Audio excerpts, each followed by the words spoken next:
Fathers, love everyone, and welcome to the reading of John chapter 18. Kick back, relax, and let's see what the Spirit might have to teach us in this chapter. When Jesus had spoken these words, he went forth with his disciples over the brook Cedron, where was a garden, into the which he entered, and his disciples. And Judas also, which betrayed him, knew the place, for Jesus ofttimes resorted thither with his disciples. Judas then, having received a band of men and officers from the chief priests and Pharisees, cometh thither with lanterns and torches and weapons. Jesus therefore, knowing all things that should come upon him, went forth and said unto them, Whom seek ye? They answered him, Jesus of Nazareth. Jesus saith unto them, I am he. And Judas also, which betrayed him, stood with them. As soon then as he said unto them, I am he, they went backward and fell to the ground. Then asked he them again, Whom seek ye? And they said, Jesus of Nazareth. Jesus answered, I have told you that I am he. If therefore ye seek me, let these go their way. That the saying might be fulfilled, which he spake of them which thou givest me, have I lost none. Then Simon Peter, having a sword, drew it, and smote the high priest's servant, and cut off his right ear. The servant's name was Malchus. Then said Jesus unto Peter, Put up thy sword into the sheath. The cup which my Father hath given me, shall I not drink it? Then the band and the captain and officers of the Jews took Jesus and bound him, and led him away to Annas first, for he was father-in-law to Caiaphas, which was the high priest that same year. Now Caiaphas was he which gave counsel to the Jews that it was expedient that one man should die for the people. And Simon Peter followed Jesus, and so did another disciple. That disciple was known unto the high priest, and went in with Jesus into the palace of the high priest. But Peter stood at the door without. Then went out that other disciple, which was known unto the high priest, and spake unto her that kept the door, and brought in Peter. Then saith the damsel that had kept the door unto Peter, Art not thou also one of his man's disciples? He saith, I am not. And the servants and officers stood there, who had made a fire of coals, for it was cold, and they warmed themselves, and Peter stood with them, and warmed himself. The high priest then asked Jesus of his disciples, and of his doctrine. Jesus answered him, I spake openly to the world. I even taught in the synagogue and in the temple, whither the Jews always resort, and in secret have I said nothing. Why askest thou me? Ask them which heard me, what I have said unto them. Behold, they know what I said. And when he had thus spoken, one of the officers which stood by struck Jesus with the palm of his hand, saying, Answerest thou the high priest so? Jesus answered him, If I have spoken evil, bear witness of the evil. But if well, why smitest thou me? Now Annas had sent him bound unto Caiaphas the high priest. And Simon Peter stood and warmed himself. They said therefore unto him, Art not thou also one of his disciples? He denied it and said, I am not. And then one of the servants of the high priest, being his kinsman whose ear Peter had cut off, saith, Did not I see thee in the garden with him? Peter then denied again, and immediately the cock crew. Then led they Jesus from Caiaphas unto the hall of judgment. And it was early, and they themselves went not into the judgment hall, lest they should be defiled, but that they might eat the Passover. Pilate then went out unto them, and said, What accusation bring ye against this man? They answered and said unto him, If he were not a malefactor, we would not have delivered him up to thee. Then said Pilate unto them, Take ye him and judge him according to your law. The Jews therefore said unto him, It's not lawful for us to put any man to death, that the saying of Jesus might be fulfilled which he spake, signifying what death he should die. Then Pilate entered into the judgment hall again, and called Jesus, and said unto him, Art thou the King of the Jews?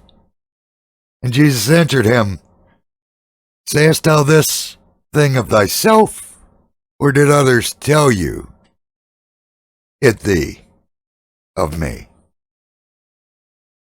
Pilate answered, Am I a Jew? Thine own nation and the chief priest have delivered thee unto me. What have you done?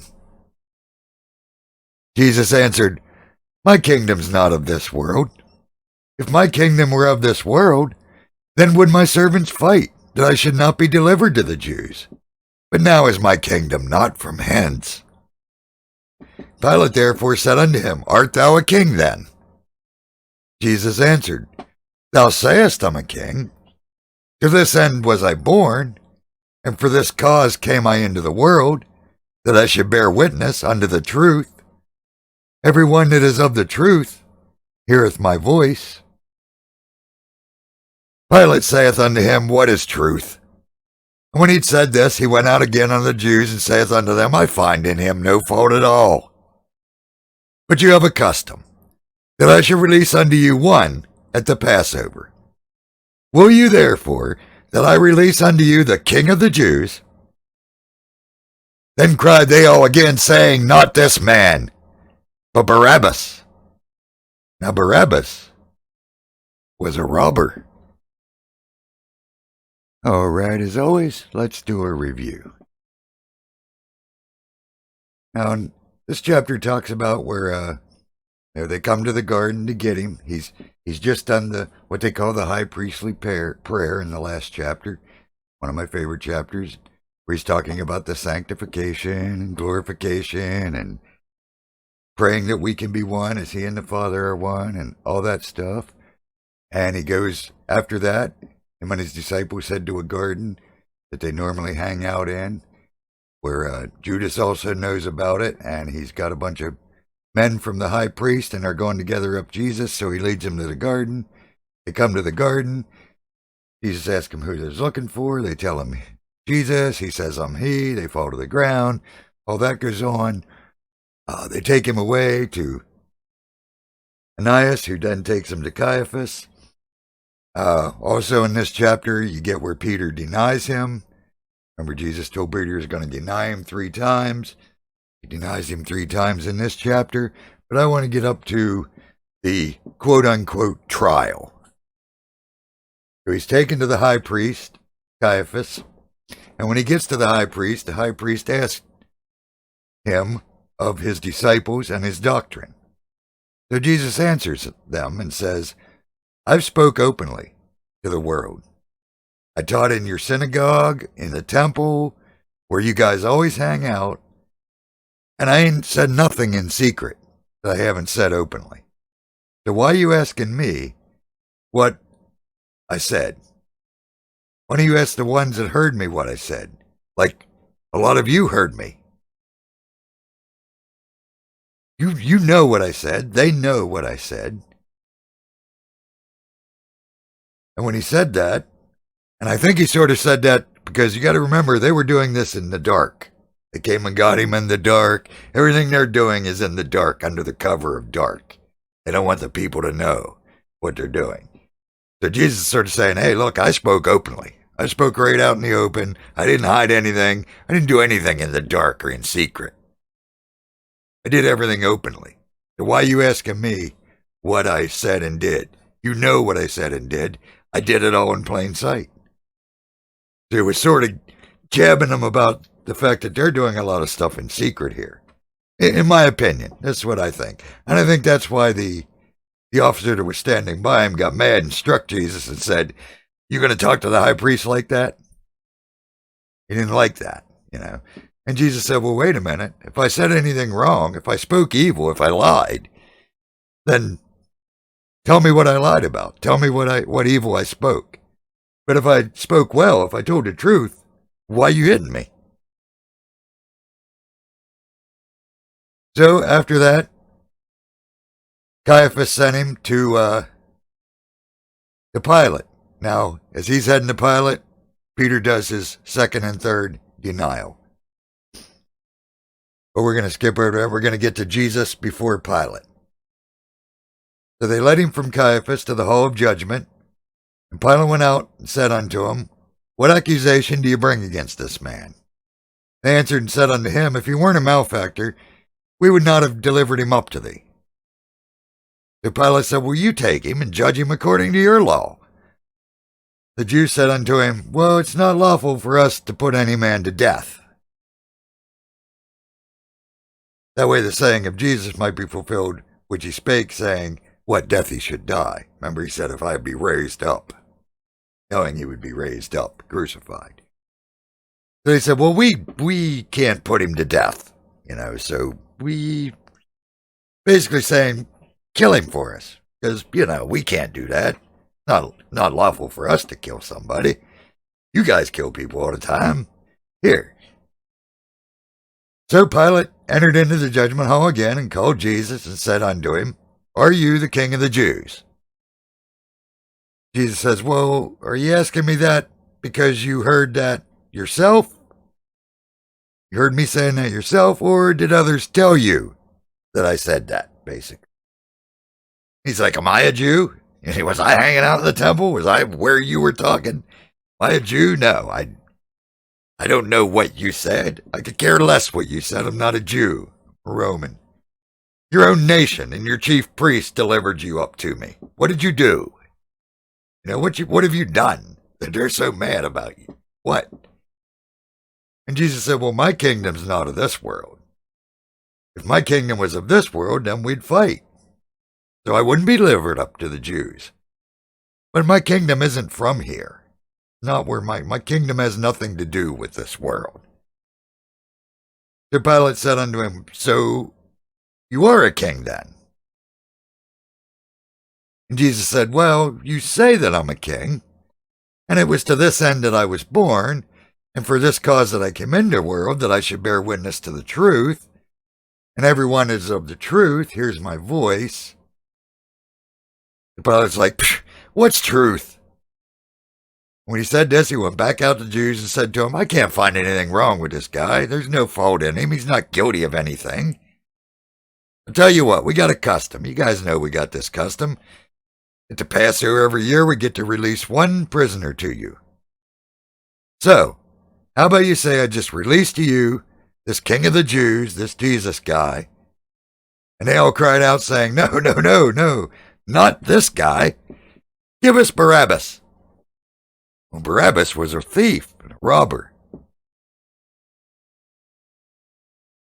So, you see here the quote-unquote trial that Jesus got. He went to the high priest. The high priest asked him about his doctrine.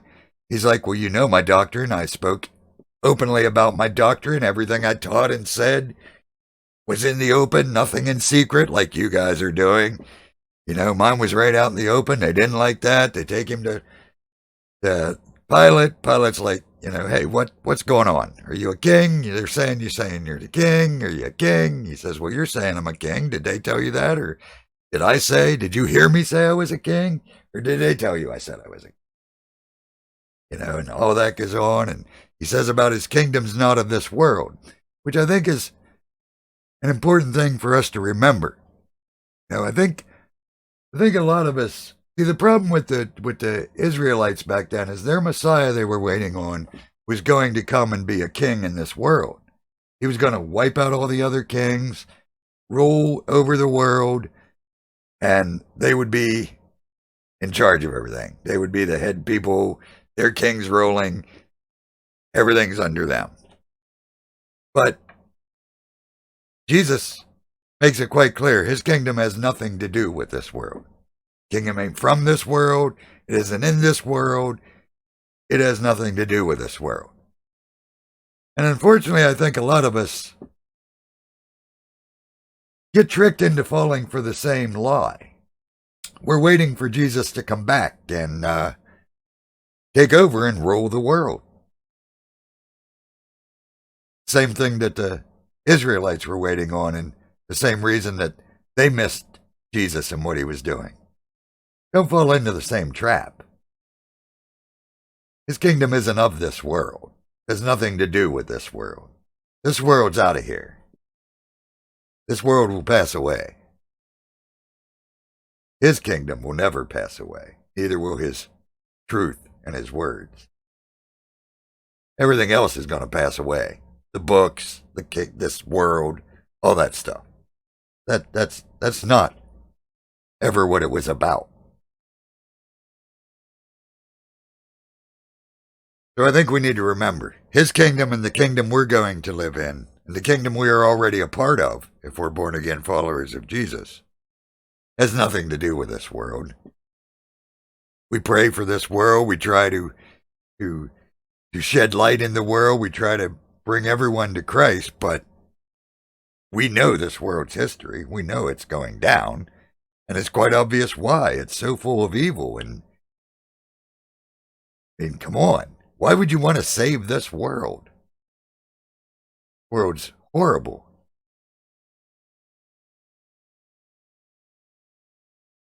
So, basically, Pilate talks to him and is like, all right, well, I can't see anything worth killing him over. But the Jews are determined he's going to die. So he goes out and asks him. He's like, look, we got this tradition. You know it. Every Passover, we're going to release a prisoner to you, one of your prisoners. How about I release this guy to you? No harm, no foul. He didn't do anything. You get your Passover guy released. You know, you can still say you tried him and he was guilty, whatever game you're playing here. You can still say it went well. Let's just release this guy for the Passover thing. They're like, oh, no. We don't want this guy. Give us Barabbas. They would rather have a robber. And it's interesting that it says Barabbas was a robber. Interesting that John put that, because if we remember back, not that long ago, a few chapters ago, Jesus says the enemy comes to steal, kill, and destroy. The enemy is a robber. They would rather have the enemy than Jesus. I mean, that boils down, that's basically what it's saying there. We would rather have a robber. We would rather have the one who steals, kills, and destroys than this man who has no evil in him.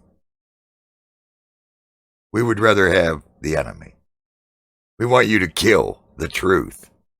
Give us the lie. Crazy. But so went the quote-unquote trial of Jesus. I hope this blesses each and every one of you who listens to it. As always, please remember to pray for the children, for our fellow brothers and sisters around the world, and for all those still lost in the darkness, so that they too could come to the light. May our Father bless you. May he keep you. May his grace shine upon you. Give you peace. See you next time.